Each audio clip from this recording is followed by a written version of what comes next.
પાલભાઈ, મનોજભાઈ અને જેમણે અમને બધાને એ બહુ પ્રેમથી અને છતાં આમ બોચી પકડીને લાયા છે એવા મહેશભાઈ રાજકોટે મારે એક જબરદસ્ત તાળીઓનો આવકાર થઈ જાય. આ વિસ્તારનું ગુંજતું નામ અને સખત રાત દિવસ પોતાની જાત નીચોવી રહ્યા છે. આપ તમામ પાછળ બેઠેલી મારી બહેનો, માતાઓ, વડીલો, યુવાન દોસ્તો, સમય ઘણો થયો છે, બહુ લાંબુ ભાષણ તમારી વચ્ચે નહીં કરું, પણ બે ચાર વાત તમારી વચ્ચે કરવા માટે આવ્યો છું. પાલભાઈ બોલતા હતા ત્યારે એમણે શરૂઆતમાં કીધું કે એમના ફેસબુક લાઈવમાં ખેડૂતોના મુદ્દે જે સતત બોલી રહ્યા છે એ ફેસબુક લાઈવમાં કેટલાક લોકો કોમેન્ટ કરે છે અને કોમેન્ટમાં એવો સવાલ પૂછે છે કે આંદોલન કરવાથી શું થાય. તમારો જવાબ એ છે કે આંદોલન કરવાથી પહેલા તો એક ખબર પડે કે તમે નાગરિક તરીકે જીવતા છો, તમે માણસ તરીકે મરી પરિવાર્યા નથી. હજી તમારો માહિલ્યો જાગૃત છે. એ તમારી જાતને પહેલા ખબર પડે જે દિવસે તમે આંદોલનમાં જાઓ. અને એટલા માટે આંદોલન કરવું જોઈએ.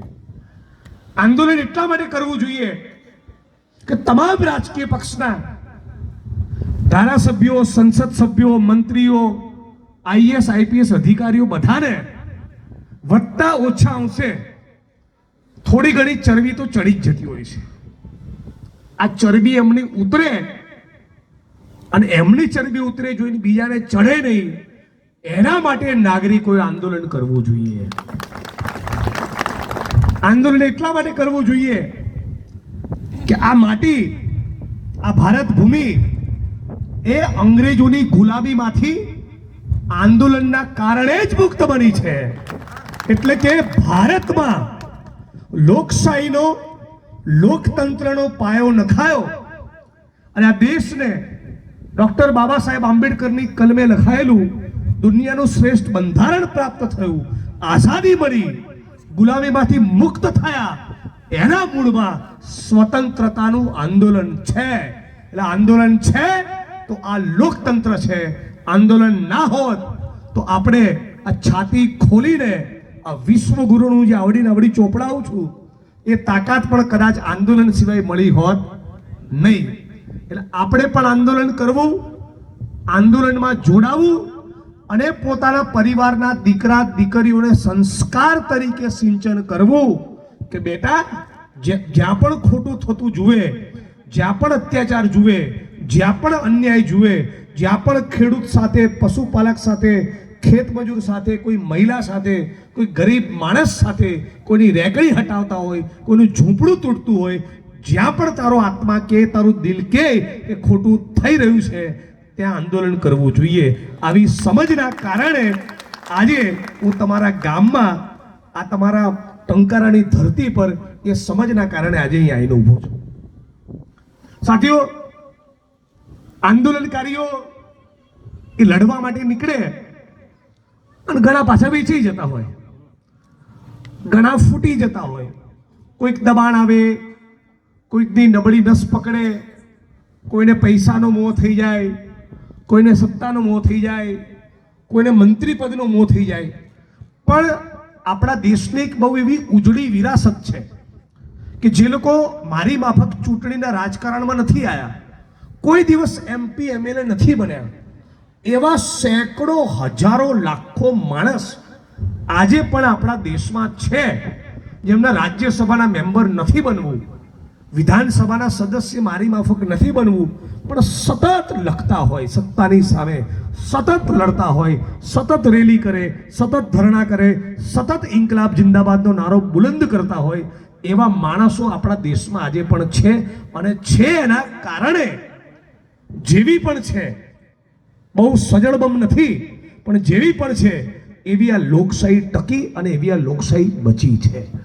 કોઈ સોનમ વાંગચુક છે તો ત્યાં આગળ પહાડોમાં તમારો ને મારો અવાજ બને છે. આવા માણસોને હંમેશા તમે ટેકો કરજો. હું ઘણીવાર મીટિંગોમાં જતો હોઉં અને અમારી સાથે આવી રીતે લાઈનમાં મહેશભાઈ પાલભાઈ અમે બધા બેઠા હોય અને કોઈ આંદોલનકારી માણસ બેઠો હોય તો હું હંમેશા આયોજકોને કહું કે ફૂલોની માળા અને પહેલી શાલ એ આંદોલન કરનારા માણસને ઉડાડજો. અમે તો ધારાસભ્ય બની ગયા, સંસદ સભ્ય, મંત્રી કોઈને કોઈક બની ગયા, પણ જે લડનારા માણસો છે એને સમાજ સ્વીકારતો થાય, જે બિનરાજકીય રીતે કોઈ પણ રાજકીય પક્ષમાં જોડાયા વિના એ સતત ખેડૂતો માટે લડતો હોય, વંચિતોનું કામ કરતો હોય, એવા માણસોને આપણે ગળે લગાડવા જોઈએ. હું એવું માનું છું કે એકચ્યુઅલી સાચી ભક્તિ કરનારા માણસો એ જ છે. આપણા ગુજરાતની ને આપણા દેશની સાચી મૂડી એ બધા માણસો છે. અત્યારે હું બેઠો છું ટંકારામાં, ત્યારે મને યાદ આવે છે ચુનીભાઈ વૈદ, ચુની કાકા, તમારામાંના ઘણા બધા વડીલોએ નામ સાંભળ્યું હશે. 96 વર્ષની ઉંમરે ચુની કાકા આપણી વચ્ચેથી ગયા. એ વાતને ઘણા વર્ષ થયા, પણ ભાવનગરમાં મહુવામાં નિરમા કંપનીની સામે ડૉક્ટર કનુભાઈ કલસરિયાના નેતૃત્વમાં આંદોલન ચાલતું, અને મેં એકવાર ચુની કાકા અમદાવાદના લાલ દરવાજા સરદાર બાગ ખાતે મળ્યા અને મેં કીધું કાકા તમે આંદોલનનું નેતૃત્વ કરો છો અથવા તો નેતૃત્વ કરનારી ટીમ સાથે જોડાયેલા છો, તો મારે પણ એકાદ વખત મહુવા, કેવો મહુવાનો મિજાજ છે, કેવી લોકો લડત આપી રહ્યા છે, શું પ્રશ્ન છે, જરા નજીકથી જોવો છે. તો મને કીધું 2 દિવસ પછી સવારે બરાબર 6 વાગે આવી જા, આપણે જોડે જઈશું. 5 કે 6 વાગ્યાનો સવારનો સમય હશે. અને પછી અમે ત્યાં ગયા અને ત્યાં એમની જોડે અમારી અટકાયત થઈ હતી. જ્યારે મારી ચુની કાકા સાથે અટકાયત થઈ હતી ત્યારે ચુની કાકાની ઉંમર 92 વર્ષ હતી, 92. તો 92 વર્ષના કોઈ પણ વ્યક્તિના જીવનમાં તો શું સ્વાર્થ હોય, એને શું ભેગું કરવું હોય, એને શું પ્રાપ્ત કરવું હોય, એને શું ધારાસભા લડવી હોય. પણ આવા અનેક માણસોને આપણે આપણી આંખ સામે આપણે જોતા હોઈએ છીએ, પણ છતાં એની વેલ્યુ, એની કદર આપણે ઘણીવાર કરી શકતા નથી. એટલે ખાસ આ વાત મને બહુ મૂકવી હતી, મારા દિલની વાત છે એ તમારી વચ્ચે કરવા, એ વાત મૂકવા માટે તમારી વચ્ચે આવ્યો છું.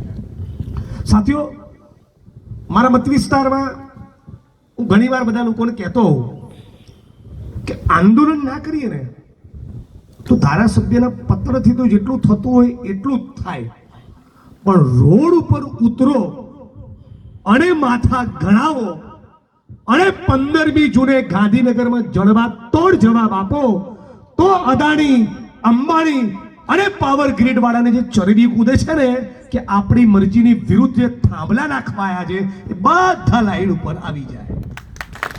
અને એટલા માટે જ કે જે ટ્રેક્ટર લઈને ન આવી શકે એવી મારી બહેનો, માતાઓ, વડીલો, યુવાનો તમને પણ કહું છું, ટ્રેક્ટર લઈને અવાય એ ઉત્તમ. પહેલો પ્રયત્ન ટ્રેક્ટર સાથે જ કરજો, પણ એ સિવાયનું પણ વાહન લઈને તમે ગાંધીનગર પહોંચજો. કેમ કે ગાંધીનગરમાં જઈને આપણે એ નથી કહેવું કે વળતર આપજો, ગાંધીનગર જઈને એ નથી કહેવું કે થાંભલા ના લગાવતા, ગાંધીનગર જઈને એ કહેવું છે કે આ અદાણી અંબાણીના બાપનો દેશ નથી, આ પૂંજીપતિ, ઉદ્યોગપતિ, કોર્પોરેટ કંપનીઓના માલિકોના બાપનો દેશ નથી. આ અમારો ખેત મજૂરોનો, દાળિયાઓનો, ખેડૂતોનો, પશુપાલકોનો, મહિલાઓનો, મધ્યમ વર્ગના લોકોનો, ગરીબોનો, જે પરસેવો પાડનારા માણસો છે, આ એની માટી છે, આ એનો દેશ છે.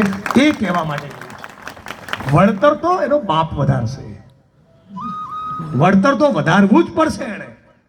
આ લડત એ આજે દાદાગીરી છે. ગુજરાતમાં આપણે ઘણા વર્ષોથી જોઈ રહ્યા છે. રાજસ્થાનમાં શું દર 5 વર્ષે સરકાર બદલાઈ જાય એટલે કોઈ આઈએસ અધિકારી કોઈ પાવર કરવા જાય નેતાની ઉપર, કે નેતા પેલા અધિકારી ઉપર પાવર કરવા જાય તો બંનેને મનમાં ખબર હોય કે 5 વર્ષે મારો વારો લેશે, 5 વર્ષે સરકાર બદલાઈ જાય. 30 વર્ષથી ગુજરાતમાં એક જ સરખું બટન દબાઈ કર્યું છે ને બરાબર હાડા ફાટ્યા છે, કોઈના કાબુમાં રહ્યા નથી. દુનિયાની દાદાગીરી, દુનિયાની તાનાશાહી, લોકશાહી જેવું લાગે છે. ચૂંટણીમાં વિપક્ષના માણસોને રંજાડવાના, ખોટા કેસ કરવાના, એને પૈસા આપવાના, ફોર્મ પાછા ખેંચાવાના, દાદાગીરી કરીને તાલુકા પંચાયતો બનાવવાની, જિલ્લા પંચાયતો બનાવવાની, પોલીસને આગળ કરવાની, દંડા મારવાના, રૂપિયાની રેલમછેલ, દારૂની રેલમછેલ. આ લોકશાહી છે. આપણી આવનારી પેઢી માટે આવું ગુજરાત મૂકીને જવું છે. સરદાર વલ્લભભાઈ પટેલ, ડોક્ટર બાબા સાહેબ આંબેડકર અને શહીદ આઝમ ભગતસિંહના સપનાનું ભારત એ આવું હોય. તમે તમારે આત્માને પૂછો. અમારી બહેનોને માતાઓને કહેવા માંગુ છું કે જે સરકારના રાજ્યમાં ગામે ગામ, તાલુકે તાલુકે, જિલ્લે જિલ્લે, શહેરના દરેક મોહલ્લામાં બેફામ દારૂ વેચાતો હોય, એ આપણો વિકાસ કરે? જે તમારા દીકરાની નસોમાં ચરસ ગાંજો ઘુસેડવાનું કામ કરે, ડ્રગ્સને ઘુસેડવાનું કામ કરે, એ ટેકાના ભાવ આપે? આટલું 2+2 4 જેવું નથી? 2019નો ભારત સરકારના સમાજ કલ્યાણ વિભાગનો રિપોર્ટ આવ્યો. એ રિપોર્ટ વિધાનસભામાં બોલવાનું તેનું વાંચતો હતો. એ રિપોર્ટનો ટોટલ મેં સરવાળો કર્યો તો 2019, આજે 6 વર્ષ થઈ ગયા રિપોર્ટને, 2019ના ભારત સરકારના રિપોર્ટમાં એવું લખ્યું છે કે ગુજરાતમાં ડ્રગ્સ લેનારા લોકોનો આંકડો 19 લાખને વટાવી ચૂક્યો છે. કેટલા લોકો ડ્રગ્સ લેતા થયા? 19 લાખ. હવે તમે મને કહો, આ જો ડ્રગ્સનો કાળો કારોબાર બંધ ના થાય તો આ બાજુની લાઈનથી ને આ બાજુ લાઈન સુધી જેટલા પણ વડીલો ને યુવાનો બેઠા છે, તમારા કોઈકના ને કોઈકના ઘરમાં ડ્રગ્સ આવવાનું કે નહીં? આપણી ઉઘાડી આંખે આપણા ગામમાં પહેલો દારૂનો અડ્ડો શરૂ થયો. 4 લોકો પીતા થયા, પછી 14 પીતા થયા, પછી 24 પીતા થયા. આપણે ચૂપ રહ્યા એટલે 100-150 માણસ પીતા થયા. બન્યું ને આવું? એને બન્યું ને? હવે આપણા ગામમાં કોઈક માણસ દારૂના વ્યસનમાં ધીરે ધીરે પીતા પીતા લીવર સડી ગયું અને પતી જાય અને મરી જાય તો આપણે એના બેસાણામાં જઈએ છીએ ને?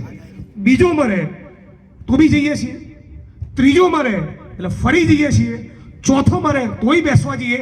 મરે નહીં એવું કરતા નથી. આપણી આંખ સામે આપણા જ સમાજનો, આપણા જ પરિવારનો, આપણા જ મોહલ્લાનો, આપણા જ ગામનો કોઈક યુવાન પીને પતી જાય તો બેસવા જઈએ છીએ, પણ ગામમાંથી દારૂનો અડ્ડો આપણે બંધ કરાવતા નથી. કેમ? આપણી અંદર છુપી એક ફાટણ વૃત્તિ પડેલી છે. એ જે બીક અને ડરનું જે તત્વ છે એને મસળીને ફેંકી દો. થોડુંક છાતી ખોલીને આમ લાગે કે સરદાર વલ્લભભાઈ પટેલનું ગુજરાત છે, લાગે કે ભગતસિંહનો આ દેશ છે, એવી તાકાતથી તમે બેઠા થાવ. આપણી આંખ સામે આપણા ગામમાં ચાલતી ખોટી પ્રવૃત્તિને, આપણા તાલુકામાં ચાલતી ખોટી પ્રવૃત્તિને જો રોકી ના શકીએ, 1-2% 2 કોડીના બુટલેગરને જો સીધો ના કરીએ તો આવડી મોટી સરકારને કઈ રીતે ઝુકાવીશું યાર? વાત સાચી કે ખોટી? અને આ મુદ્દે આપણે મૌન રહ્યા એટલે ચરસ ઘૂસી ગયું. દારૂ હતું, ચરસ હતો. હવે તમે મોરબી અને રાજકોટની કોલેજમાં ભણનારા વિદ્યાર્થીઓનો તપાસ કરો, એમાંથી 10માંથી એકાદ સ્ટુડન્ટ એવો નીકળશે કે જે ગાંજાનું વ્યસન કરતો હશે. દારૂ, ચરસ, ગાંજો ઓછા હતા, હવે ડ્રગ્સ આવ્યું. અને કેવા ખતરનાક કેમિકલ સિન્થેટિક ડ્રગ્સ કે એકવાર બધા ધરતીપુત્રો, ખેડૂતો યાદ રાખજો, એકવાર એક ધારો 1 મહિનો, 15 દાડા, અઠવાડિયું કોઈ ડ્રગ્સ લે અને પછી ના મળે તો એવી એને તલબ થાય કે પોતાની માનો ગળાનો દોરો તોડીને પણ ડ્રગ્સ લેવા જતો હોય છે. આ સરદાર પટેલનું ગુજરાત. ટેલ મી, તમે મને કહો, સરદાર વલ્લભભાઈ પટેલના સપનાનું ગુજરાત આવું ડ્રગ્સ, ચરસ, ગાંજો અને દારૂથી છલોછલ હોય?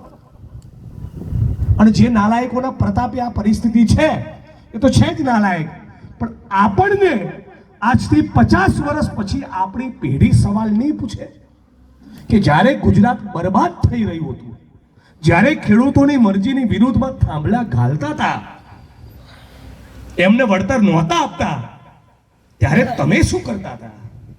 તમારાથી કેટલા, તમારા પૈકીના કેટલા માણસો ડ્રગ્સની સામે મોરચો માંડેલો? ઇતિહાસ આપણને સવાલ પૂછશે કે નહીં પૂછે? તો એ સવાલનો જવાબ આપણી જોડે હોવો જોઈએ. એટલે આજે જો નહીં લડીએ, આજે હું પોતે મારું વિધાનસભા ક્ષેત્ર અને મારું પરિવાર મૂકીને ટંકારામાં સભા એટલા માટે કરવાયો છું, મારે જિંદગીમાંથી વોટ લેવાના નથી. હું મતદાન માટે વોટ લેવા આવ્યો નથી, ના કોઈ રાજકારણ કરવા આવ્યો છું, ના કોઈ ચૂંટણીની સભા છે. હું એટલા માટે આવ્યો છું. હમણાં એક મીડિયાના એક બેન ઇન્ટરવ્યુ કરવા આવ્યા હતા, લાંબો ઇન્ટરવ્યુ થયો. એટલે મને પૂછ્યું કે ભાઈ આ બધા ખેડૂત મિત્રો તો પાછા ફરી ભાજપનો વોટ આપે છે. બધું મારી ખોપડી જાય છે, મને જ નહીં ગમતું. પણ એ છતાં ખેડૂત માટે લડવાનું છે ને કામ કરવાનું છે. કેમ? એટલા માટે કે મારી જે પાર્ટી છે એને વોટ આપે કે ના આપે, મારી વાત પોલિટિકલી માને કે ના માને, પરસેવો મારા બાજરાના રોટલા માટે પાડે છે એ વાત નક્કી. આ મકાનના ચણતર પ્લાસ્ટરમાં કદાચ દાહોદના, ગોધરાના, પંચમહાલના કડિયા મજૂરનો પરસેવો હોય એવું બને? હોઈ શકે ને? ગુજરાતની વિધાનસભાનું મકાન કોણે બનાવ્યું? આપણા આદિવાસી પટ્ટાના ગરીબ મજૂર ભાઈઓએ. ગુજરાતની જનતાએ કોઈ દિવસ આદિવાસી પટ્ટાના મજૂરોને થેન્ક યુ નથી કીધું. દાહોદથી ગાંધીનગર ને ગાંધીનગરથી દ્વારકા સુધી જેટલા પણ રોડ બન્યા, જેટલા પણ મોલ બન્યા, જેટલા મલ્ટીપ્લેક્સ બન્યા, જેટલા થિયેટર બન્યા, જેટલી બિલ્ડિંગો બની, એ બધાની જે ચકાચોંધ છે, એ જે મોટી મોટી બિલ્ડિંગો છે એના પાયામાં કોઈક ને કોઈ કડિયો મજૂર છે. પણ આપણે કોઈ દિવસ અહીંથી દાહોદ, ગોધરા, પંચમહાલ એમણે થેન્ક યુ કહેવા તો નથી જતા. આપણા રાજકોટ શહેરમાં ફૂટપાથ ઉપર નગ્ન પડ્યા હોય તોય એમને કોઈ પૂછવા નથી જતું. 500, 750 રૂપિયા માટે ચણતર પ્લાસ્ટરની સાઈડ પરથી પડીને મરે તોય એની લાશ ઉપાડનારો કોઈ નથી હોતો. દાહોદ તેનો દાદો કે બાપો લેવા આવે. અને પછી આપણે કહીએ કે અમે તો નરસિંહ મહેતાના ગુજરાતમાં છીએ. નરસિંહ મહેતા તો એ જેણે કીધું વૈષ્ણવ જોન તો તેને કહીએ જે પીડ પરાઈ જાણે રે. એટલે મેં કીધું મારા કીધે વોટ ના આપે તોય મેં જે ચશ્મા પહેર્યા છે, મેં જે ઘડિયાળ પહેરી છે, મેં જે જૂતા પહેર્યા છે, આજે માઇક પરથી બોલું છું, આ જે શર્ટ છે, આ બધું જ ફેક્ટરીમાં મજૂરોના પૈસાથી પેદા થાય છે. હું ને મારો પરિવાર જે રોટલો જમીએ છીએ એમાં ખેડૂતનો પરસેવો છે. અને એટલા માટે હું એમની માટે લડવા માટે આવ્યો છું.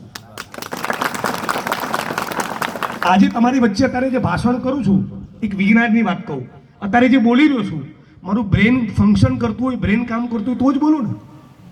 બ્રેન તો જ ફંક્શન કરે, બ્રેન તો જ કામ કરે જો બોડીમાં ગ્લુકોઝ હોય. અને ગ્લુકોઝ એ રોટલામાંથી આવે. અને એના માટે તમારો પરસેવો છે. અને કોઈ ખેડૂતની કાળી મજૂરીના પરસેવાનું અન્ન ખાધું તો મારી બોડીમાં એમાંથી ગ્લુકોઝ બન્યો અને તો મારું બ્રેન એક્ટિવેટ થયું અને તો વિધાનસભાના મંચ ઉપર ભાષણ કરી શકું છું. એટલા માટે ટંકાર આવ્યો છું. આ મારી વિચારધારા છે. અને એટલે ભગતસિંહ કીધું હતું, આપણે બપોરની સભામાં વાત કરી કે ભગતસિંહને જ્યારે પૂછ્યું કોર્ટની કાર્યવાહી દરમિયાન કે ક્રાંતિ એટલે શું, ત્યારે ભગતસિંહે કીધું હતું કે ક્રાંતિ से हमारा मतलब है किसानों और मजदूरों के हाथ में सत्ता. સત્તા કોના હાથમાં હોવી જોઈએ? જે પોતાના પરસેવાથી પેદા કરે એ ખેડૂત અને શ્રમિકોના હાથમાં સત્તા હોવી જોઈએ. અને નરેન્દ્રભાઈનો કહો તો કે અદાણી और અંબાણી की जेब में सत्ता. આ અંતર છે. અને આજે આખા ગુજરાતની અંદર એક એક ખેડૂતે ખાલી 3 વાત યાદ રાખવાની છે. 3 જ વાત. એક, આ એ સરકાર છે જેણે 2015-16માં પોતાના હકના અધિકારની વાત કરી રહેલા મધ્યપ્રદેશના ખેડૂતોની છાતી પર રીતસર ફાયરિંગ કરીને ગોળીબાર કરીને મારી નાખ્યા હતા. વાત સાચી ખોટી?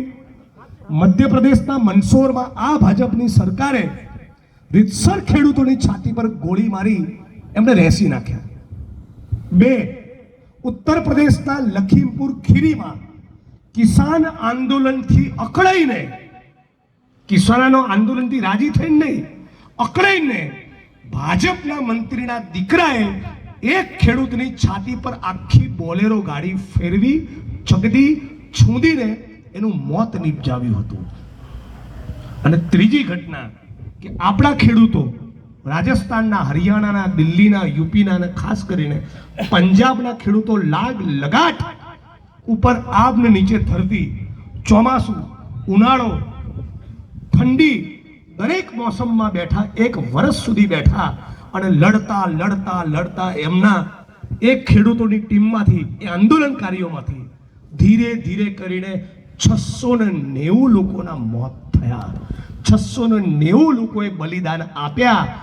આ નરેન્દ્ર મોદી જે ઘમંડનો પર્યાય છે એના પેટનું પાણી ના હલ્યું અને પછી વેમ મારે કે હું છોટે સરદાર છું. ધિક્ક છે તારી ઉપર. કેટલા બેશરમ લોકો કહેવાય કે એક આંદોલનની અંદર એક પણ નાગરિકનું મૃત્યુ થાય, તમારા કે મારા પરિવારનો, આપણો ભાઈ કે આપણો દીકરો એ લડતા લડતા શહીદ થયો હોય, કેવી ખોપડી જાય સરકાર ઉપર. તળિયા તોડી નાખવાનું મન થાય ને સરકારના, એ પક્ષને ઉખાડી ફેંકવાનું મન થાય ને. 690 ખેડૂતોના મોત થયા. 690.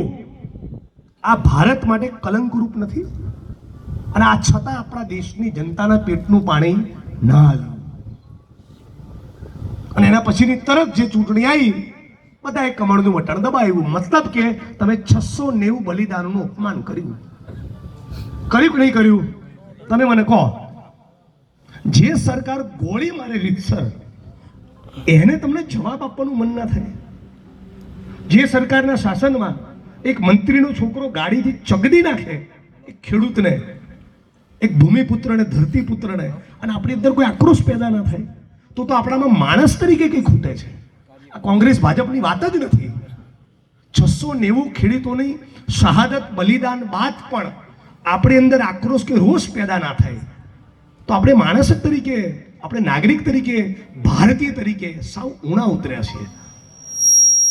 અને પછી આપણે બધા દ્વારકામાં ધજા ચડાવવા જઈએ ને સોમનાથ દાદાના દર્શને જઈએ ને અંબાજી ડાકોર ચાલતા જઈએ. યાર, જ્યારે ખેડૂતોની પડખે ઊભા રહેવાનું હતું ત્યારે તો જિગ્નેશભાઈ ના આવ્યા, અને પછી માતાજીનો ગરબો માને શું મતલબ છે? વાત સાચી ખોટી? અત્યારે કેટલા આપણે ગુજરાતમાં બહુ બધા ડાયરાવાળા છે ને, બધા નોટો ઉડાડે છે. કેટલા લોકો આવ્યા ટંકારા? કેટલા લોકો આવ્યા મોરબી? કેટલા કથાકારો આવ્યા કંપનીને કહેવા? કંપનીની વિરુદ્ધ કથા કરી કોઈએ? આવ્યું કોઈ મહુવાથી, ભાવનગરથી? આવે છે કોઈ કથા કરવા વાળા, ડાયરા કરવા વાળા, વેણને વધાવો, દાણા જોવા વાળા, હાથ જોવા વાળા, ગ્રહો નક્ષત્રો ચોઘડિયા જોવા વાળા કોઈ આવે છે? કેમ નથી આવતા? ઓળખી લો આમને. આ લોકોને તમારી આસ્થાનો લાભ ઉઠાવી, તમારી લાગણી, તમારી શ્રદ્ધા, તમારી આસ્થાનો, ભક્તિનો લાભ ઉઠાવી આ ચોરોએ BMW ગાડીમાં ફરવું છે, મર્સિડીઝમાં ફરવું છે, દેશી ચોખ્ખા ઘીના લાડવા ખાઈ ખાઈને પાડા જેવા, બળદ જેવા થવું છે, વિદેશોમાં પ્રોપર્ટી મૂકવી છે, અને નેતાઓને પોતાના પગે પાડવા છે. આમને ગરીબ સામાન્ય માણસના જીવન સાથે કોઈ લેવા દેવા નથી. વાલ્મીકી સમાજનો કોઈ સફાઈ કામદાર 250, 300, 400 રૂપિયા માટે ગટરમાં ઉતરીને મરે, અને એની લાશ આવી હોય ત્યારે તમે જોયું કોઈ સંતના આવીને સરકારને કહેતા કે ક્યાં સુધી આ ગરીબ માણસ ગટરમાં મળશે? કોઈ કડીઓ 500 રૂપિયા માટે પંચમહાલનો, દાહોદનો પડીને મર્યો હોય અમદાવાદ કે મુંબઈની બિલ્ડિંગમાં, ત્યારે કોઈ સંત આવીને કહે છે કે ક્યાં સુધી આપણે આ મોતનો તમાશો જોયા કરીશું? કેમ નથી કહેતા? ત્યારે એમની લાગણી, ત્યારે એમની ભાવના, એનું શું થાય છે? બાષ્પીભવન. એટલે આવા પાખંડીઓને પણ ઓળખી લો. એટલે સંત રવિદાસે કીધું હતું કે મન ચંગા તો કઠોતી મેં ગંગા. એટલે કબીર સાહેબે કીધું હતું કે એક રામ દશરથ કા બેટા, દૂજા જો ઘટ ઘટ મેં બેઠા. આ ઘટ ઘટમાં જે બેઠો છે એને ઓળખી લઈએ તો ક્યાંય મોટી ટેકરી પર જઈને શ્રીફળ ફોડવાની જરૂર નથી. તમારા ગામના મોહલ્લામાં જે વિધવા બેનનું પેન્શન અટકેલું છે એની અરજી લઈને મામલતદાર ઓફિસ જાઓ તો પેલો રામ રાજી થશે.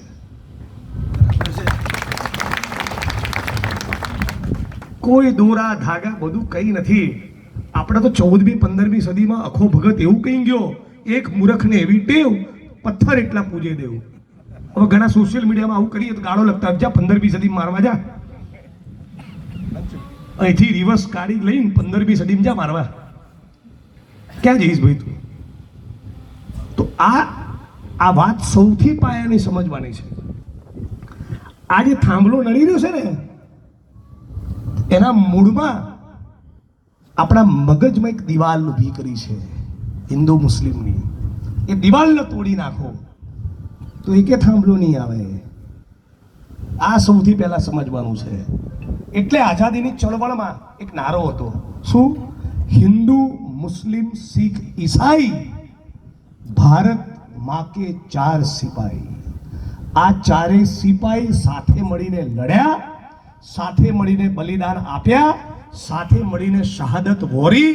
જલિયાવાલા બાગ હોય કે અંદમાન નિકોબારની કાળા પાણીની સજા ભોગવવા ગયા હોય, ત્યારે ચારેય સિપાહીઓ સાથે હતા. આ ભારત માતાના ચારેય સિપાહી સાથે મળીને લડ્યા ના હોત તો તમે કહો દેશ આઝાદ થયો હોત? આ દેશની આઝાદીમાં પંડિત જવાહરલાલ નહેરુ 11 વર્ષ જેલમાં રહ્યા, તો મૌલાના આઝાદ પણ 9.5 વર્ષ જેલમાં રહ્યા. આ દેશનો ઇતિહાસ છે. અમદાવાદની કોમી એકતા માટે વસંત અને રજબ નહીં, હિન્દુસ્તાનની ભારતની એકતા માટે રામપ્રસાદ બિસ્મિલ અને અશફાકુલ્લા ખાનની જોડીએ બલિદાન આપ્યું હતું. પણ આ વસ્તુના બદલે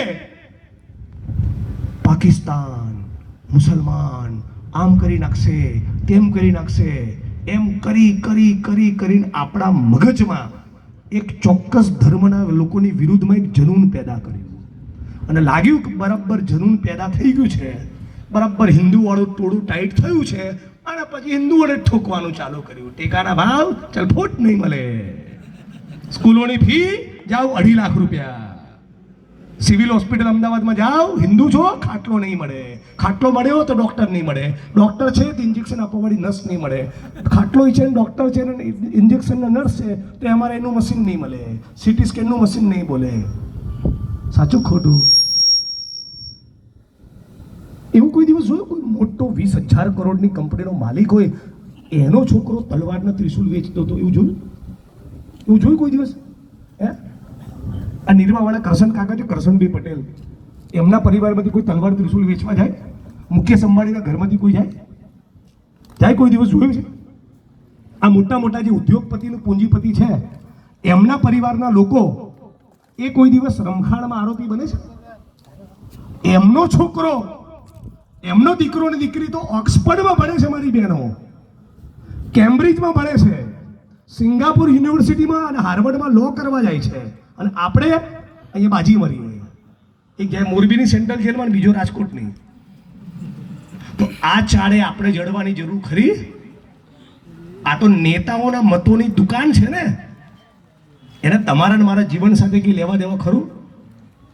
આ જય અમિત શાહે કોઈ દાડો બેટ પકડ્યું ને કપડાં ધોવાનું ધોકેણું નહીં પકડ્યું હોય, અને BCCIની ICU નો ચેરમેન બની ગયો, ઇન્ટરનેશનલ ક્રિકેટ કાઉન્સિલ, ICC.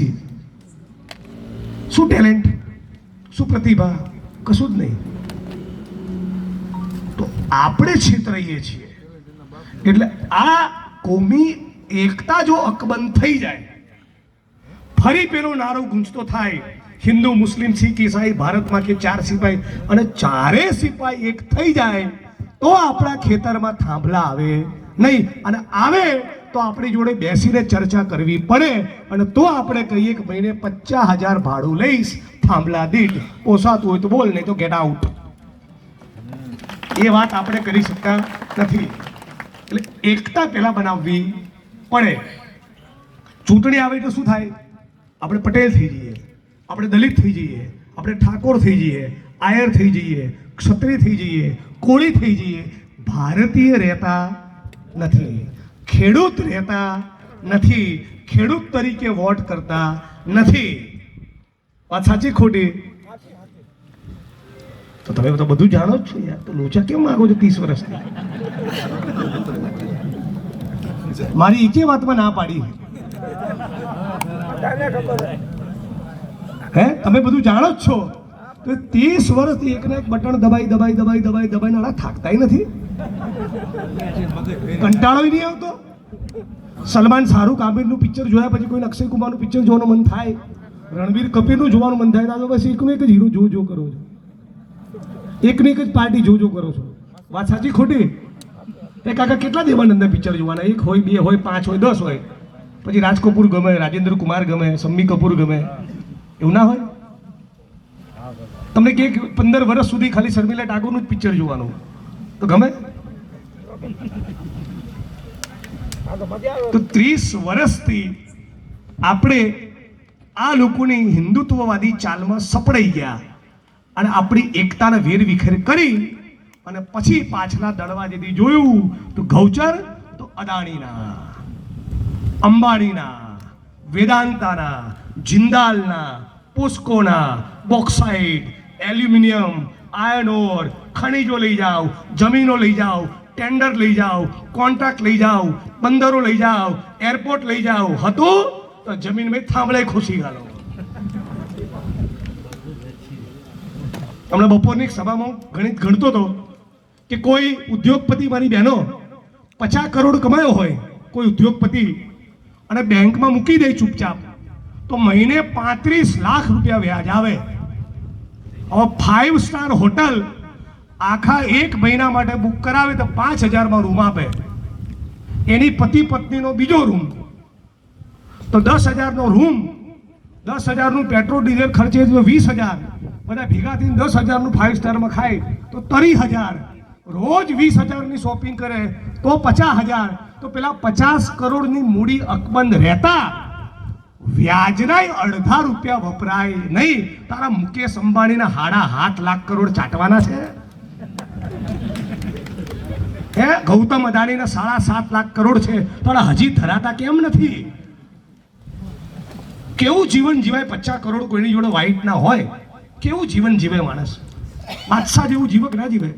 5 સ્ટારમાં રહેવાનું, 5 સ્ટારમાં ખાવાનું, મર્સિડીઝમાં ફરવાનું, પેટ્રોલ ડીઝલની કોઈ ચિંતા નહીં, મોજ દરિયા, રોજ 20000નું શોપિંગ, રોજ 20000ની ખરીદી કરવાની, અને તોય મૂડી તો અકબંધ રહે, વ્યાજને 1.5 પૈસા ના ખર્ચાય. તો આ ગૌતમ અદાણી, મુકેશ અંબાણી, પાવર ગ્રીડ વાળા આ 5-5, 7-7 લાખના ધણી કરશે શું આ રૂપિયાનું? તો આ ઉદ્યોગપતિઓની ભૂખ સામે આપણે બોલવું જોઈએ કે ના બોલવું જોઈએ? ડેવલપમેન્ટ જોઈએ, ઇન્ડસ્ટ્રીયલાઇઝેશન, ઔદ્યોગિક વિકાસ પણ જોઈએ. એ ઔદ્યોગિક વિકાસ ખેડૂતોની, પશુપાલકોની, ગુજરાતની જનતાની ચોકડી મારીને વિકાસ થવાનો હોય તો એ ચલાવી લેવામાં આવશે નહીં. કોંગ્રેસની સરકાર હતી અને આખા ગુજરાતમાં ગુજરાત ઇન્ડસ્ટ્રીયલ ડેવલપમેન્ટ કોર્પોરેશન GIDCના 150 તાલુકામાં યુનિટ બન્યા હતા અને આણંદની અમૂલ ડેરી પણ બની હતી. પણ અત્યારે કેવું છે? ખેડૂત, ખેતમજૂર, પશુપાલકની ચોકડી બધું અદાણીને જ પકડાઈ દો. તો આ ધંધો આપણે થવા દેવાય નહીં. એટલે મારી વાણીને વિરામ આપતા પહેલા આપ તમામ લોકોને એટલું કહેવા માંગુ છું કે આપણા બધાનું આ ઘરનું કામ છે, આપણા ઘરનો પ્રસંગ છે. તમારા અને મારા અસ્તિત્વનો સવાલ એ રીતે છે કે આ મુદ્દે જો નહીં લડ્યા તો કાલે નવું ડિંડક પણ લાવશે. અને એ કોઈને એવું લાગતું હોય ગામમાં કે પેલા 4 ખેડૂતોનો જ વારો છે, એવું નથી. આજે 4 છે, કાલે 14 થશે, 24 થશે, 124 થશે. એટલે બધા જ સાથે મળી આખું મોરબી એક થાય, આખું ટંકારા એક થાય, આખું સૌરાષ્ટ્ર એક થાય. એક જ ધૂન 15 જૂન અને જડબે સલાક તાકાત સાથે ગાંધીનગર પહોંચીએ, ઇન્કલાબ કરીએ, હારમાળા ખડકી દઈએ ટ્રેક્ટરોની અને ગાંધીનગરમાં બેઠેલા ચમરબંધીઓને જવાબ આપીએ કે આ ગુજરાત એ પૂંજીપતિઓનું નહીં, ગુજરાતની સામાન્ય જનતાનું, ગુજરાતની બહેનો માતાઓનું, ગુજરાતના વડીલોનું, મારું, તમારું, ખેડૂતો, પશુપાલકોનું, તમામ જ્ઞાતિ અને ધર્મના લોકોનું છે. અને આ દેશ બંધારણ પ્રમાણે જ ચાલશે, કાયદા પ્રમાણે જ ચાલશે. અને અમે ગાંધી અને સરદારના, ડૉક્ટર બાબા સાહેબ આંબેડકર અને ભગતસિંહના સપનાનું ભારત આજે નહીં તો કાલે અને કાલે નહીં તો પરમ દિવસે બનાવીને રહીશું અને રહીશું. એ વાત સાથે મારી વાણીને વિરામ આપું. આપ તમામ લોકોનો ખૂબ ખૂબ આભાર. છેલ્લે મારી સાથે એક નારો લગાવી દો. હું કહીશ લડેંગે. આઈસ્ક્રીમ લીધી ના હોય એવા બધા મિત્રો બે હાથ ઊંચા કરીને કહેજો કે જીતેંગે, લડેંગે, લડેંગે, લડેંगे. इंकलाब, इंकलाब, इंकलाब. अभी तो ये अंगड़ाई है, आगे और लड़ाई है. अभी तो ये अंगड़ाई है, आगे और लड़ाई है. अभी तो ये अंगड़ाई है, आगे और लड़ाई है. ये धरती अपने आप की नहीं किसी के बाप की. लड़ेंगे, जीतेंगे. इंकलाब जिंदाबाद. खूब खूब आभार.